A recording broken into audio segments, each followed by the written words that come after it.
Broadcasting the information the mainstream media won't touch. This is The Richie Allen Show in association with DavidIke.com. And we've connected, and I'm really thrilled that we have connected to Craig and to Cindy Corrie. As I mentioned at the very beginning of the programme, Rachel Corrie was murdered 13 years ago this Wednesday. She was a member of the International Solidarity Movement, and along with a lot of other courageous young men and women, she was working hard to protect the rights of Palestinians. At the time of her death, she was in Rafah, and she was trying to protect homes from being bulldozed to the ground by the Israeli Defence Forces. It was a terrible thing. I remember it well. In fact, I covered it. I spoke at length about it when it happened, as did many other programmes and presenters like this.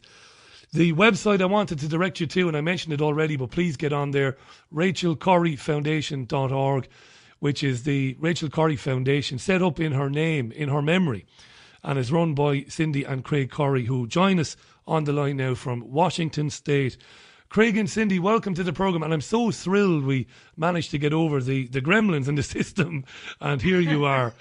Thanks for coming on, both of you. I'm really honoured to meet you. I can't say that highly enough. I'm thrilled to meet you both. Thank you. Thank you.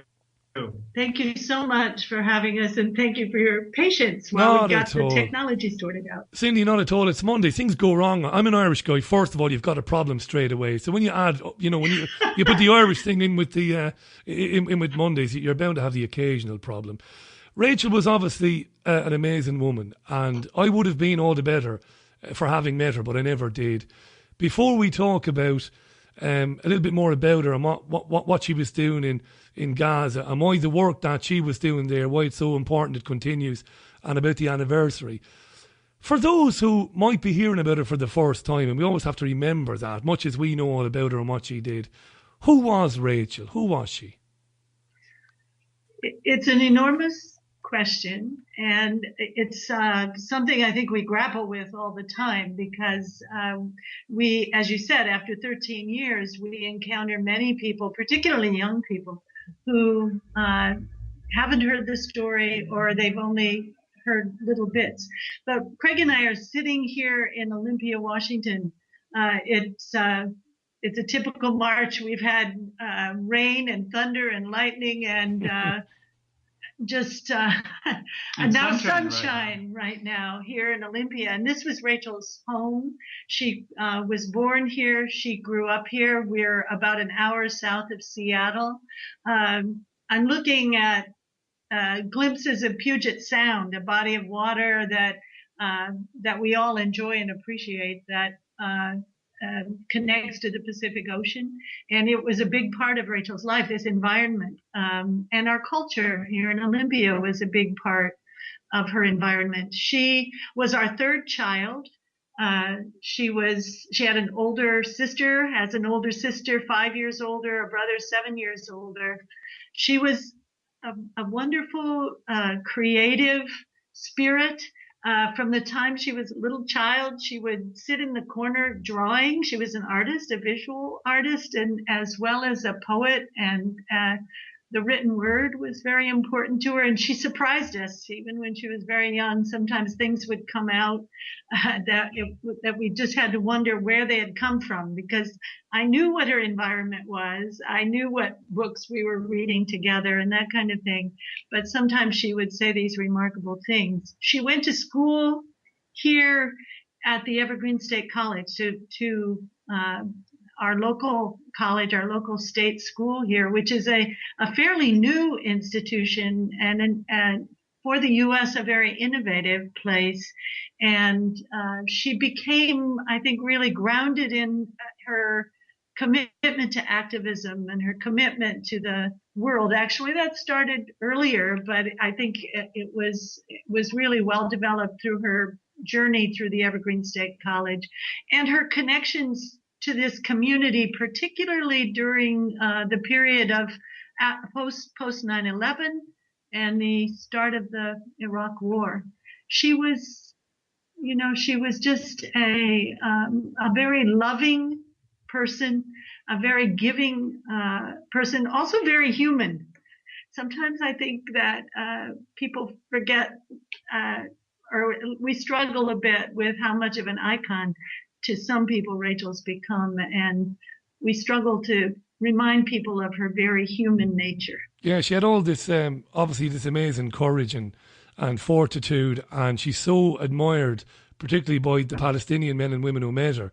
But ultimately, Craig, she's your daughter. She's the girl that you raised, as iconic as she's become, as Cindy said. Did something happen when she was younger? Did she come across, or did she learn about a grave injustice that kind of set her on the path that she went down? Because I sometimes meet people like Rachel, or the families of other people like Rachel, and they tell stories about, well, something specifically happened, something terrible happened to somebody else that she became aware of when she was young, and it kind of lit a fire in her or under her. What do you think, Craig? Was there any specific thing you can think of? Well, there are things throughout her life, but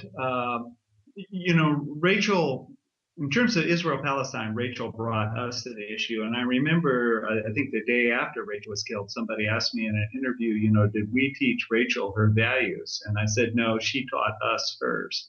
And I think there's a lot of truth to that. And I actually think for those of you that are parents out there, you do learn a lot from your kids.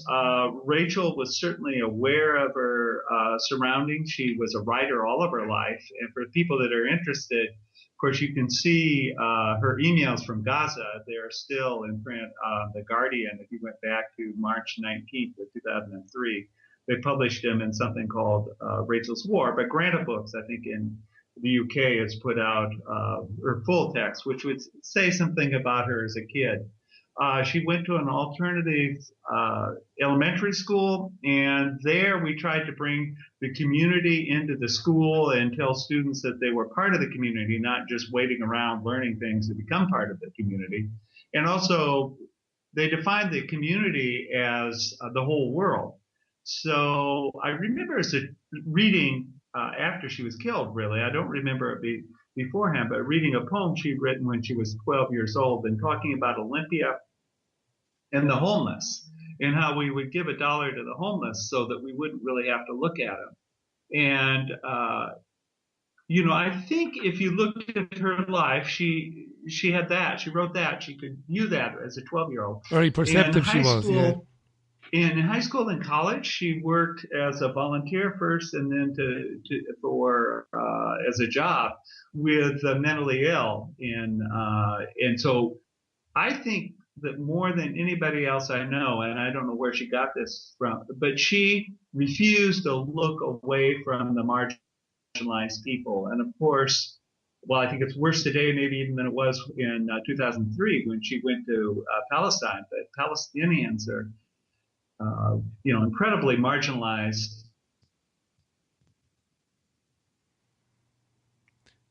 I think we just might have momentarily lost Craig now, and Gaza is cut off from the rest of the world, and it's we just momentarily lost you there, Craig. I'm wondering if you wouldn't mind switching the camera feature off. It might save some bandwidth. Sometimes that causes a bit of a. This is incredible. It's incredible to have you both on the programme. If you're just joining the show, folks, Craig and Cindy Corrie are on the show, the parents of the great Rachel Corrie, who was murdered back in 2003 on the 16th of March, which is only, the anniversary is only a couple of days away. We're talking about Rachel and who she was and how she came to be in Gaza. And Cindy, what I didn't know, Cindy, for a long time after what happened to Rachel, was that she was initially involved with a Sister Cities project, like a Twin Towns project or idea, and I didn't know that. And that's what initially led her to travel in Palestine and in Gaza. What did you think of that? Were you? I would imagine any area like that, any country that's got problems like that, as a parent, I suppose you always have your reservations. But it was the Twin Towns thing that was the initial reason for going there. Well, actually, the twinning of Olympia and Rafah was a result of her going there. And she was, she went very intentionally. She didn't just get up one day and go to Gaza. She was studying Arabic at the Evergreen State College. She had friends who in 2002 in the summer had gone for something called Freedom Summer. There had been a resolution introduced in the United Nations to take a human rights monitoring force to the region. And that was vetoed by the United States. And when that happened, the International Solidarity Movement was formed by activists, Israeli and Palestinian, but Palestinian-led. Also, there were Americans that were involved who had Palestinian and Jewish Americans that were involved in starting the International Solidarity Movement, calling for people to come. And some of Rachel's friends went for that first summer in 2002. And she was following very carefully what they were doing. She did a lot to learn about the issue. I wasn't living here at the time in Olympia, but she would send me, she was trying to prepare her family for what she eventually was going to do.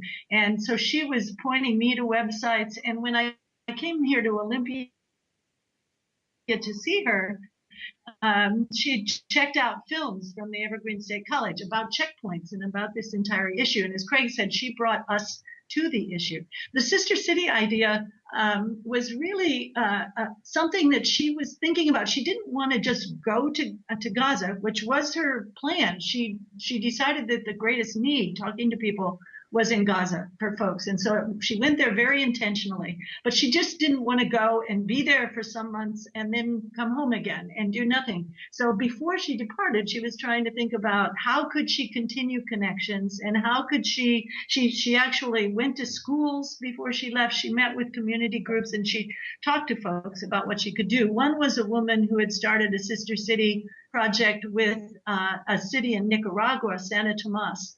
And our community still, decades later, has that connection. And so that's what Rachel was looking to do here. When she was killed, our community picked that up as an effort, the Olympia Rafa Sister City Project. And it continues really through the work of our foundation to try to maintain these connections that we have with people in Gaza through different efforts. As to how I felt, of course, I was in Charlotte, North Carolina at the time. Rachel was 23 years old, and I knew how much how important it was for her to find really meaningful things to do in her life, and how she had been impacted by previous travel to Russia, to Belize, to different places where she had been really privileged to go as a young person. And I knew how important those journeys were to her. I was concerned, although I didn't know a great deal about the area, but of course I was concerned just about what we hear. We had relatives at the time who, with connections in India, and I remember sending off to her some ideas about other things she might do. But really quickly, I became aware of how invested she was in making this journey. And as a parent of a 23-year-old, I didn't feel like my role was to dictate to her what to do. I felt it was to understand and to listen and to be as supportive as I could, and to let her make her own decisions about her path. And the thing I've taken from reading so much about her is she was obviously very, very intelligent, and she knew the risks. There was no foolhardiness in Rachel at all, Craig, from what I can see, having seen, documentaries and read the books and read all the accounts and all the opinions of those who were there. She understood the risks involved. She knew who she was dealing with. She knew the psychopathy. And here I'm editorialising, and maybe I shouldn't be, but we've seen it so many times over the years. The psychopathy inherent in so many of those, working with the Israeli Defence Forces. But she was not committed to what was right and what was wrong. And she knew, having seen, and I've never seen it up close. I've heard so many accounts from Palestinians of what life is like, but I've never seen it. I'd like to go and see it. I doubt I'd be left in, but I'd like to go and see what it is that she saw. But she knew the risk, but she felt that passionate about it, that she was going to do what was right anyway. And I don't want to dwell at this point, Craig, on how you and Cindy felt when you heard what happened to her, because I don't think it's right to do that. I don't have any children of my own yet. I don't know what it's like. I'm sure we do have listeners who've lost children before. But what's really important here is, I suppose, there are a couple of things for me that I always wanted to ask you. One was the reaction of the US government to the announcement that Rachel had been killed. What do you remember of that, Craig, and the support or lack of support that you had from the US government? Well, actually, of course, the news came through. It was coming out over the airwaves here, so we contacted the U.S. government to see if the State Department knew if it was true or not, and they were just watching the TV like we were. So we did make contact with them in the first few days after Rachel was killed. In fact, the first hours, her brother made contact with the State Department. They were personally helpful. I think at that time, it was Colin Powell was the Secretary of State. And after a few weeks, we made contact with his Chief of Staff, Larry Wilkerson, who was personally helpful and has been supportive through this time. But and through the embassy, well, for instance, the first time we went to Gaza, which was in September of 2003, it was our State Department that managed to get us permission to actually get into Gaza. So they were helpful in that sense. They've been helpful. You know, we had a lawsuit, essentially a wrongful death lawsuit in Israeli courts against the Israeli military and the government, not the bulldozer driver, but the larger picture there. And our embassy was personally helpful to us when they did it, when we would come in and out. But the whole institution of the State Department, I felt, really didn't get going. So there was a promise the day after Rachel was killed. President Bush talked to Prime Minister Sharon on the telephone, and President Bush was promised a thorough, credible, and transparent investigation into Rachel's killing with a report to the U.S. government. It is our government's position that that's never happened, and yet it remains the family's problem in trying to get that, either going to court or whatever we've tried to do. See, institutionally, they don't really pick up and run with that. So it's been frustrating. And of course, there's all sorts of politics involved in the United States.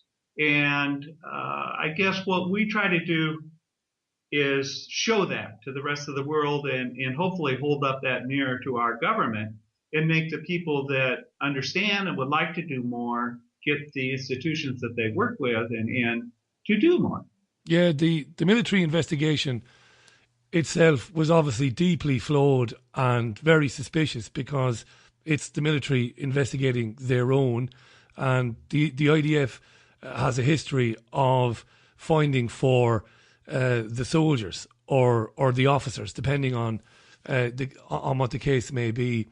The case itself, the civil suit, was rejected by the Israelis in 2012, and last year, I remember last year the news that the Supreme Court of Israel had rejected your appeal against that ruling. She was an American citizen, Craig and Cindy, wasn't she? And nobody could convince me, even the most straight shooter, could convince me that the US government or the Obama administration following the Bush administration have done enough to pressurise the Israeli government to have another look at what happened to Rachel. They just haven't done enough. Cindy, do you hold out any hope? I mentioned the website. I'll give out the website details again where people can follow it. Do you hold out any hope that they will eventually be able to put sufficient pressure on the Israeli authorities, that they will hold their hands up and say, okay, this hasn't been handled at all properly and we will look at it again? What do you think? I have a lot of, I tend to be an optimist, and I do feel like Craig that there are certainly people within our government, actually now in the State Department, in the White House, who have followed our story for a long time. And I have some hope that they might make some response at some point, because I do feel like right now the ball is in the U.S. court. But as Craig said, I mean, the bottom line through 13 years is that they haven't, while they've been willing to support us to some extent, and to certainly personally support us, they haven't taken real strong, hard positions on this. And of course, we feel like our laws here in the U.S. should prevent some funding of Israel. There was a point at which we heard that a significant sale, $50 million in Caterpillar sales, was held up. And that it was being held up. This came out in the Israeli press from a reputable source. And we heard that it was being held up until the Rachel Corrie case was concluded. But of course, now that's happened, and that sale proceeded. And we were never able to really, we never were given the full details of what happened there. I guess I never give up hope. So I hope that there will be some continued effort. As a family, I'll just say, we work really hard. We focus a lot on the situation in Gaza and on the work of the Rachel Corrie Foundation. I hope people will go to the website. It's www.rachelcorriefoundation.org. And that work is in many ways easier for us than this very long-term effort to pursue justice for Rachel through legal means and through diplomatic means. So I guess I'm saying that it's hard not to grow weary with this particular part of what we're doing, but I still hold on to some hope.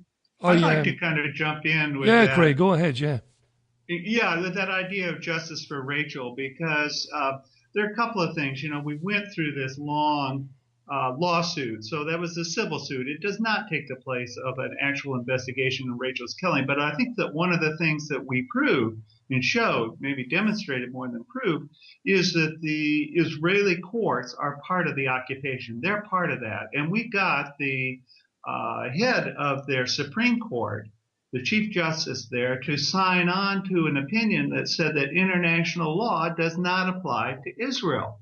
Well, Rachel went to Gaza looking for a certain kind of justice for the Palestinians. Of what we could do for justice for Rachel is bring the justice that she wanted for the Palestinians to them. What is the Western world, particularly America, doing funding somebody that totally denies in court the idea of their international law, accepted international law, applying to them?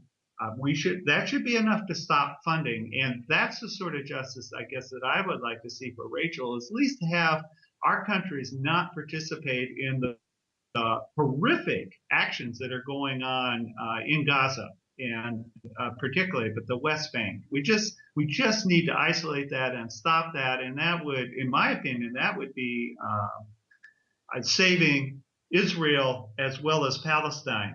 So, things that we're doing in the West, the boycott, divestment, and sanctions program that is going around, we at the Rachel Corrie Foundation and our family totally support that. And I guess I would point out, when that action went against South Africa, it didn't destroy South Africa, it saved South Africa. And I think the same thing would be true for Israel, that Israel now is on an incredibly poor course, and that anything that we can do to save Palestinians is also going to save Israelis. It's brilliant. And listening to that, I mean, obviously, we would like to see, as citizens, as private citizens, we'd like to see our governments punish Israel for its transgressions, and do so by sanctioning Israel as it would any other, occupying apartheid regime, for want of a better word. Are you heartened by at least the apparent success of the boycott, divestment and sanctions movement? I think we learned last week that a British firm, G4S, which is a security firm which provides security, they've decided that, they're not going to do business with the Israeli government. We saw earlier this year the Israeli Prime Minister Benjamin Netanyahu getting very upset at several different public events about the BDS movement and labelling it anti-Semitic and hateful and racist, which, to me sounds like, well, it must be hurting somewhere along the line. Is that something you both support, that people, choose? And forget, if our governments are going to be corrupt and are not going to do the right thing, well, Cindy, we as people can say, well, much as I might have friends in Israel, and I do, by the way, and I have Jewish friends here in England who have worked with me on programmes like this, and they support it as well. We say, right, okay, our government's are corrupt, but I'm not going to buy any produce, whether it's made in the occupied territories or whether it's made in Israel. It's just not the right thing to do. What do you think, Cindy? Well, I think because of the impotence of governments in dealing with this issue for so very long, that BDS is really the most hopeful thing that all of us at the grassroots level can participate in and can do. And clearly it's making a difference. I think certainly Netanyahu's concerns that he's stated have to do with the fact that it is having an impact. Craig and I were at the U.S. campaign to end the Israeli occupation conference last fall.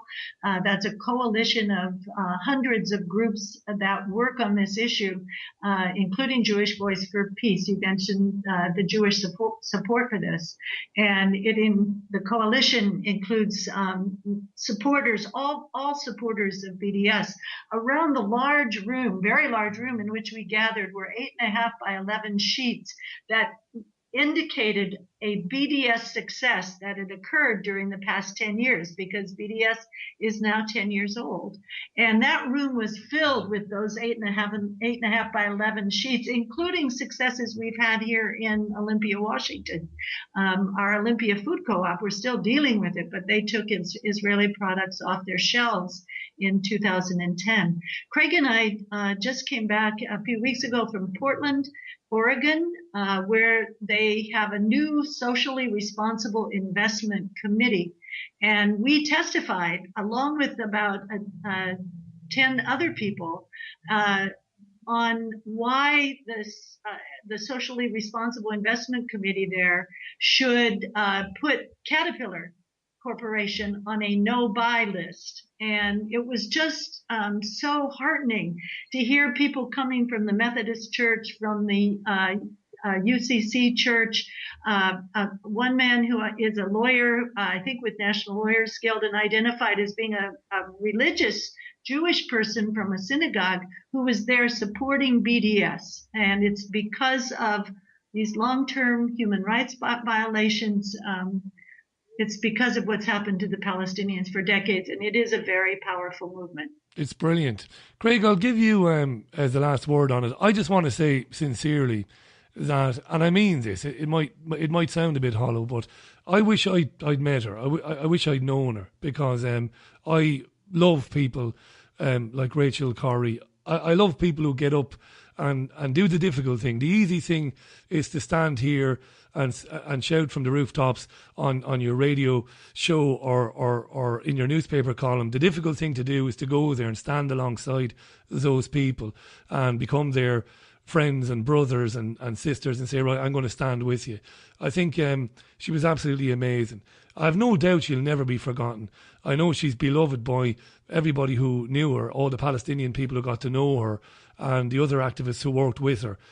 It must be, Craig, it must be difficult on Wednesday. Again, I don't want to dwell on that, on the anniversary. I'm sure it is. I know you've got things planned.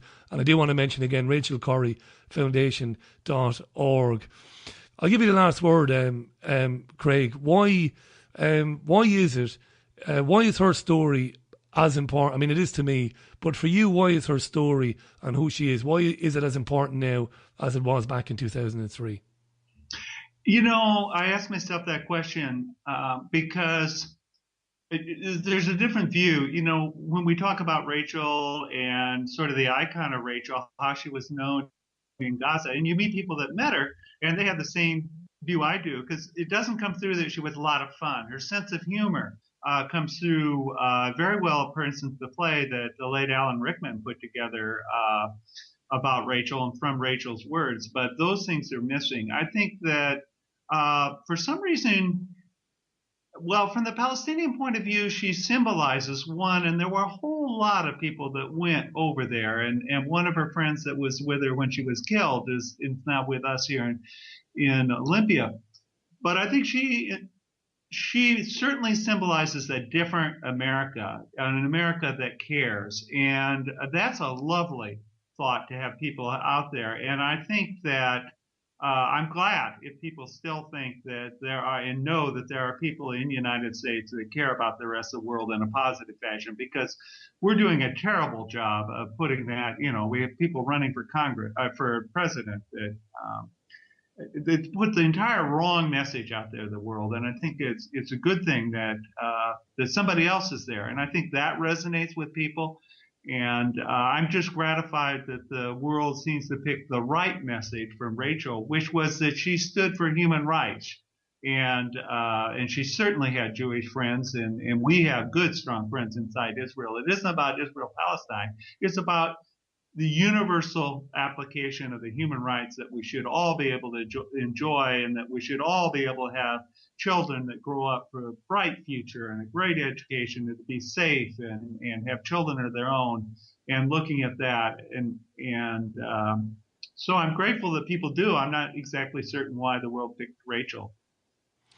Do you know, it was an honour speaking to both of you. It really was. I want folks to go to rachelcorriefoundation.org and follow Rachel's story there, and what the foundation does, what it stands for, and all the great things that it's involved in. Cindy and Craig, thanks for coming on. I'll be thinking of you on Wednesday. There'll be a lot of people around the world thinking of you on Wednesday. And I'd like to pick it up with you again in the future. You're always welcome back on this programme. Thanks for coming on. Thank you very so much. It was a pleasure. Bye for now. Cindy and Craig Corrie on the line to us there from Washington State on the eve, well, not quite on the eve, it's on Wednesday, of the 13th anniversary of the murder of Rachel Corrie. She was run over by a bulldozer driven by an Israeli soldier. They said they didn't see her, but they did, really. You can't knock somebody down in a bulldozer by accident. They quite possibly wanted to make an example of her. She was beautiful, she was young, unbelievably intelligent, passionate, committed. And I suppose at some juncture, if they look at people like her and they think, well, she's a bit of a threat because she might inspire others to take up the same cause as herself. But obviously an amazing girl, 23 when she died. Go to rachelcorriefoundation.org.